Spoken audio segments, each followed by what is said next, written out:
Hello there, and welcome to another one of those videos where I take a look at the developers' comments, their responses, their replies, their reactions to your comments over on the Paradox forums over the past week, and we have a look at seeing what interesting tidbits of information we can glean about this game that we're all so very excited about. Before we get into that, I just want to once again say subscribe to the channel. Less than half of you who watch my videos are subscribed, so if you would change that into being the majority of you, over 50%. This is a good target to reach. Let's try and get that sorted. And with that out of the way, let's go and first have a look at the Saturday building as we always do. So first off, we have the Mercury Patio, Age of Discovery building that can be built in any location requiring gold or silver, increasing the gold or silver output by 100%, requiring laborers to man it. A Mercury Patio is a complex of buildings used to refine silver and gold extracted from lower quality ores, making them profitable.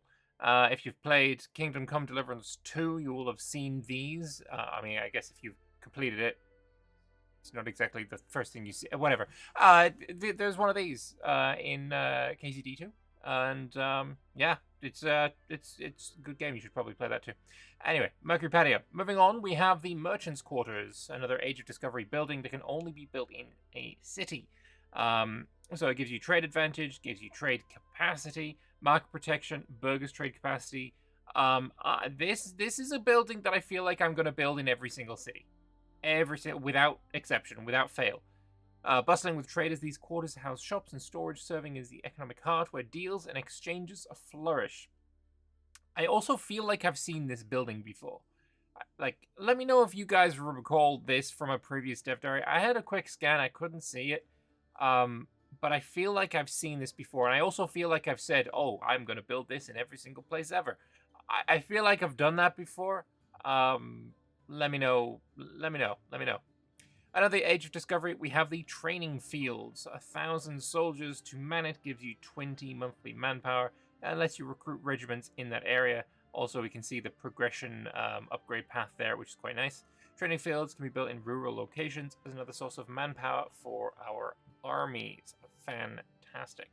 We'll just see. I don't think there were any diff responses last I checked, but there are now. Should training fields allow you to recruit regular regiments? I guess that's where you train your soldiers, but I feel like having a barracks being the building that assembles and deploys the units makes more sense and adds a more strategic element to the game, especially considering that the final upgrade for the training field seems to be the conscription center. Yes, but not all countries have towns and cities. I guess makes sense. Is this a town and city only building? No, only rural locations. Okay. I guess it's the barracks then. Yeah, the barracks is a town and city only building. So if your country doesn't have a town or city, then are you just, I guess, not allowed to build, regular regiments if this suggestion was taken into account. But I guess, this is better. Mercury Patio seems really strong considering it increases the output by 100% and can be built multiple times in the same location. The second level is a later age advance, so not to worry about that. Out of interest, why is the Mercury Patio a separate building and not just a production method? So RGOs don't have production methods, which that makes sense why that is. There's no ability to do training fields before the age of discovery in the entire world, realistic. It's much earlier than in EU4, where it's an early 17th century tech, and will take 16. I would have to look it up to see when these pop up, even though they're like super important buildings. I don't know, it's something that I've always just never taken the time to learn. It's like, oh, when is this building or when is this thing coming up in this tech? Like, it comes up when it comes up. I don't keep that stuff in mind. I guess the main thing I'm wondering is what is the actual relationship between manpower and soldier pops? My assumption was that they were the same and only used for buildings and sending army units. Maybe levies use manpower too. So it's not. Soldiers produce manpower and sailors, and if any manpower or sailors are lost, then the soldier pops die, or the peasant pops if no soldier pops can be found for some weird reason, like disbanding your buildings. Alright. Soldier pops are turned into manpower, which you can store 5 years worth of production. Regiments you recruit for your standing army use that manpower to train and maintain themselves. When you suffer casualties, soldier pops are killed in the locations your manpower comes from, and he's correct on all of that. Levies, he's wrong on this apparently. So levies remove pops immediately when they're raised, and return when disbanded. Any dead levy is a lost pop. So a little bit more information on how manpower works. I feel like it is going to be something that is going to become more clear when we get the hands on the game. Right now it does seem like just a lot of, oh, this does this, this does this, and this does this, and then it kind of goes in one ear and out the other, for myself at least. So yeah, I need to get my hands on the game, and then I'll maybe have a better idea of what we're looking at. But moving on, we have the IO of Catholicism, the international organization. Really good dev diary. I really enjoyed this one. Now let's see what is being said about it. Firstly, there was a lot of things people were disagreeing with. This is not the only time we're going to have a response that is heavily downvoted here. So it begs you to stop, begs the dev team to stop doing this. What he's meaning is double negatives things. Cannot declare wars on religious head without casus belli. Yes. So that means you cannot declare wars. There has been a bunch of suggestions on how to reword this to be a little bit more user-friendly, a bit more clear, a bit more... double negatives and stuff is just... Actually, just a single negative and then you get... it's just, yeah, it's a little bit weird. It's a mess when there are multiple conditions and all are yes, but the description is negative. That's because they're applying a modifier to a default positive condition. The default is to be able to declare wars, while having the modifier, the yes part, disallows those wars. People, I guess, did not like that. It does feel a little weird. It makes sense, but it does get visually confusing. Could the yes be replaced with banned or blocked? So he's redirected the question to the UI team. Let's see if something can be done to improve the readability. Hopefully that, this is the correct response, I think, people are seeing this and thinking, that's a bit unclear what that means. That's a bit awkward. Maybe not even unclear. Maybe it's just awkward, and pointing it out. Then that's being redirected to people who have the ability to look at it and say, you know what, yeah, all right, let's change it to this. Makes sense. That's what these Tinto Talks are all about. For the saints, wouldn't you also need the Papal State's authority to sanctify someone, or can the country just say the ruler was a saint and he becomes one? So there are currently no requirements. They decided to abstract the process. Countries didn't always follow the papal procedures before they started venerating their past rulers as saints, and saints are not exclusive to Catholicism. Yeah, another one that's heavily disliked. The fact that you can yourself, say, playing as England, say, oh yes, my ruler here is actually an saint, whereas I guess historically that was something that the Pope decided. People didn't like that, I guess. People weren't super in favor of that. So I don't know. Maybe things will change there. I don't think there was much of a follow up on this one. What's stopping you from canonizing every single one of your rulers? Is there some other cost associated, even though the Pope isn't involved? Or are the benefits so small that it doesn't really matter if your entire dynasty is saints, and it's more of a flavor immersion thing? So there is a cost, and the feature is more as something extra rather than a crucial thing that needs to be metagamed.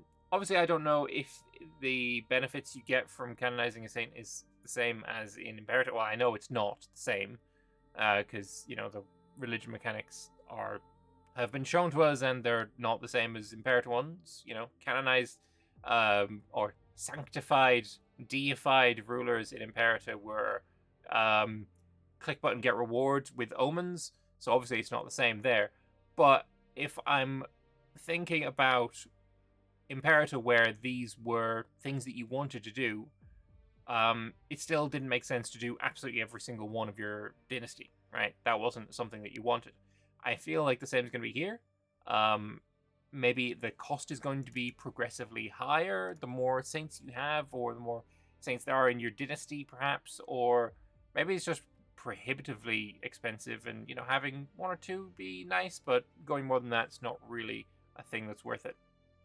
Maybe that's going to be the case. Who knows? If a large country like France wanted to build a cardinal seat in every location, what stops them from doing so? Is it only possible in towns and cities? Is there something that would stop them from putting a cardinal into every town? There are no hard blocks for that if they want to do it. They would only need to be able to afford their construction and maintenance. Again, people didn't like this.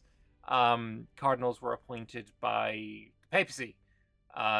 whereas here we're having just the ability to build cardinals in our own countries. There was a Tinto talk that was not a Tinto talk, but there was an extra post by Johan. Let me see if I can quickly find it. It seems to have dropped off and people stopped talking about it, but I will find it. Here we are, the clarification on cardinal seats. I added this to the start of my video on Friday, so if you missed that one, then I went over this and all of the dev responses before we started talking about the papal state. So essentially, there was a bit of a response to the idea that, you know, a country can build their own, and that is that, you know, one of the requirements for building these is to have the religious influence for it. And that is a scaling one, right? Because here it's costing 250. It scales based on the amount of cardinals that you have. So that would be the, you know, afford all their construction and maintenance costs. You're not going to be able to do that as France. You're not going to be able to do that as anyone. However, flavor-wise, verisimilitude-wise, immersion-wise, does it make sense for a country to be able to build their own cardinal seats? No, not particularly. It is a little bit of a strange one, and you know, the EU4 situation of, you know, the Pope being able to do it is probably more closer to an immersive situation than what we have here. There is, I guess there's gameplay here. All right, if you want to add cardinals as buildings, then maybe what you could do is have it be one of the foreign-built buildings, right? Maybe the Pope is capable of building the cardinals in other countries.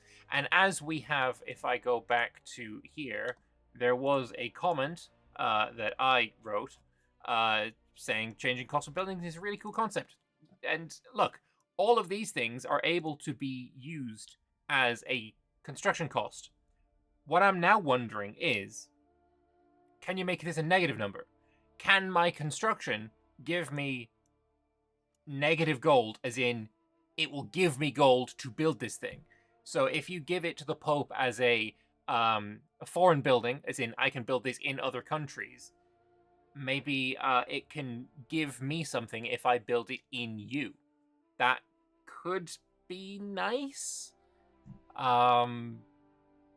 But yeah, I do think I would prefer it if the Pope was the one to build cardinals. And again, just calling it building cardinals is a little strange. And yeah, I don't know. But moving on. Some questions. Is it only rulers that can get canonized? Any dead character in a country can be canonized. Why the Anglo-Saxon kings of England that are saints ending with de Wessex? They don't have Anglo-Saxon in the game, and thus they are English, so they use the DE because they've been influenced by the French. It's unfortunate. Can holy sites be increased via gameplay? Say, for example, as the knights I managed to get the ancient patriarch sites under my control, would they become holy sites for the Catholics? No, the holy sites are defined by the setup. That is unfortunate, I think. It mentions there are 76 bishoprics. I assume that 77 prince bishoprics and not every bishopric and archbishopric in the various countries. It's for the theocracies that they have to be countries. What are the various Latin laws? There's too many to list, but they are using the correct terms, which is, you know, it's always nice. Is there any benefit to starting an election disagreeing with a particular papal bull? And that is this thing here where you can start the papal bulls by, I'm going to start De Gratia Rex by disagreeing. I do find that a little bit weird, I'm not going to lie. The two are shown to have seemingly no drawback. If there is an opportunity cost, such as in the EU4 one, with only one bull active at a time, why would you start a disagreement on one you don't want, instead of starting an agreement on the one that you do? So there is a cost for starting a debate, and for losing one. So you wouldn't start a bull debate if you want to vote no on it. Then why is this button here? Like, why even have this button? I don't understand why. Voting no is basically when another country has proposed something and you want to punish them by voting no. So why is the button to start an election disagreeing? Why is that there?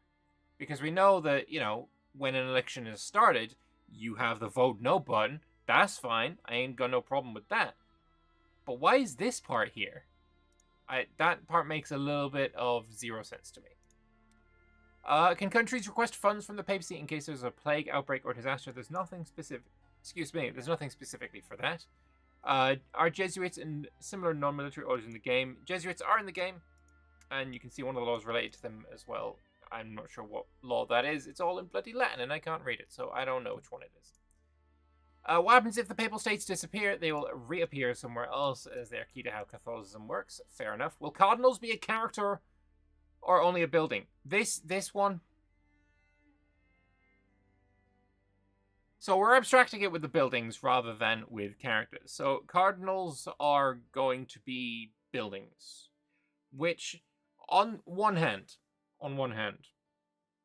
there are a lot of people, and I'm on the fence with this a lot myself, who think the game would probably be better if characters were less involved. And so, on the one hand, those people probably be pretty happy to see that, you know, Cardinals, they're not actual, like, characters in the game. So then there's the other hand that abstracting Cardinals as buildings is kind of a little weird. I don't know how to feel about it all. I don't want this game to be very CK, right? So I don't want the super high focus on characters, right? That's where I'm sitting, right? I want to play this as a grand strategy game, not as an RPG. Which is why I don't really play CK all that much, because it's too much into the RPG elements and kind of sacrificing the GSG, where I still want to play GSG. But also this just kind of feels weird, you know? It just feels a little weird. I think it would be maybe a little better if when these cardinal buildings are created, it will create a character inside that, and then all of those cardinals are the ones that go up for election to be the Pope when the Pope dies. That might be kind of cool. That would be pretty neat. I don't think it would change much. It would just add, like, 10 extra characters into the game. Is that a big deal? I don't think so. Yeah, it's just a little weird. Does the papal ban on empires mean that you can only become an empire if the Pope allows it? It means that the only empire accepted by the Pope is the Holy Roman Empire, which is fair enough. Protestantism just became a whole lot more appealing. Can the Papal States also name the cardinals, as this was the way to have new cardinals? No, cardinals are tied to the buildings. Yeah, this is, again, like I was saying, there was a lot of disagreement in this post. So, and I understand a lot of it. I do understand a lot of the disagreement. I do understand it. But finally, on this Dev Diary at least, the restriction should be that no Catholic country can become an empire as long as the HRE stands. I took note of this as a possible option to consider. Cool. I like that. So instead of this being the case, it may end up being this. Get rid of the HRE. Maybe other empires can spawn in Europe. Could be an idea. Could be a vibe. Moving on, though, to the Papal States. We have, of course, another Catholicism-themed Dev Diary. And also, next week is going to be another Catholicism-themed Dev Diary as well.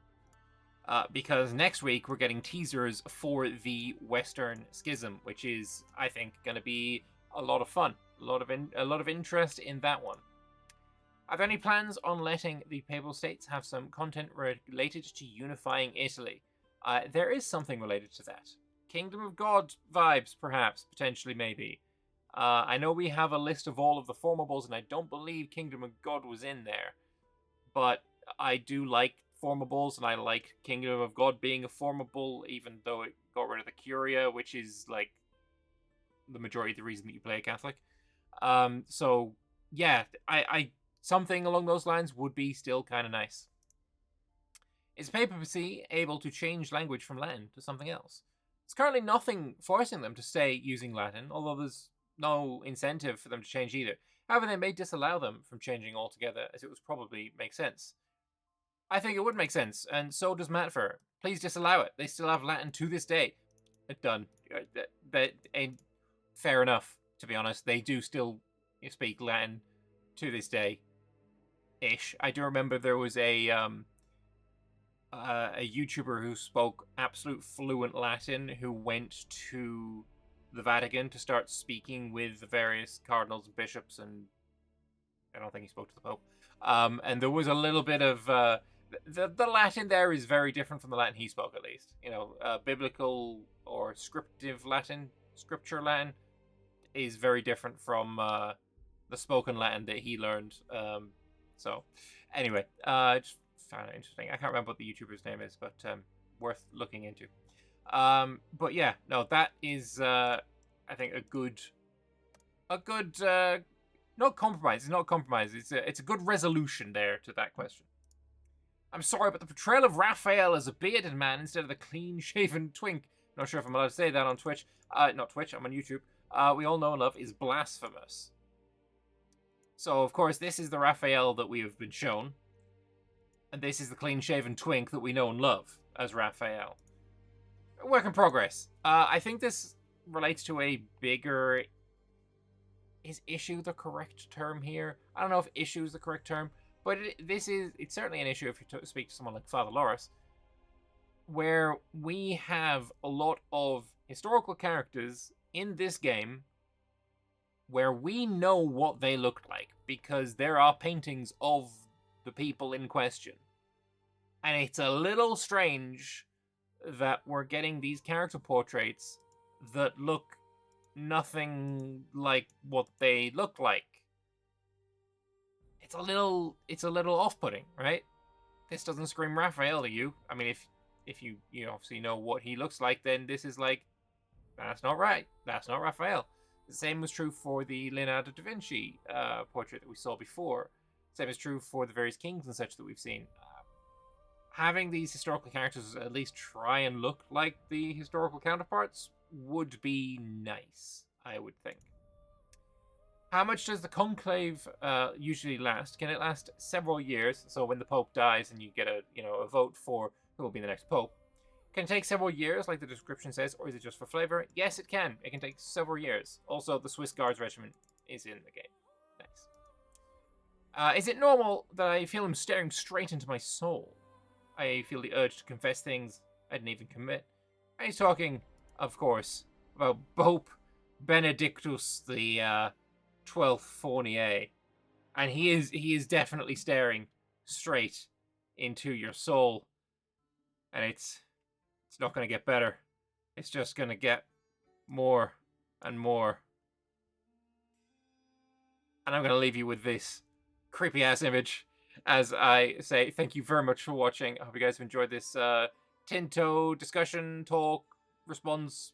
Tinto talks about Tinto stuff video that I've made for you. Hope you guys enjoyed it.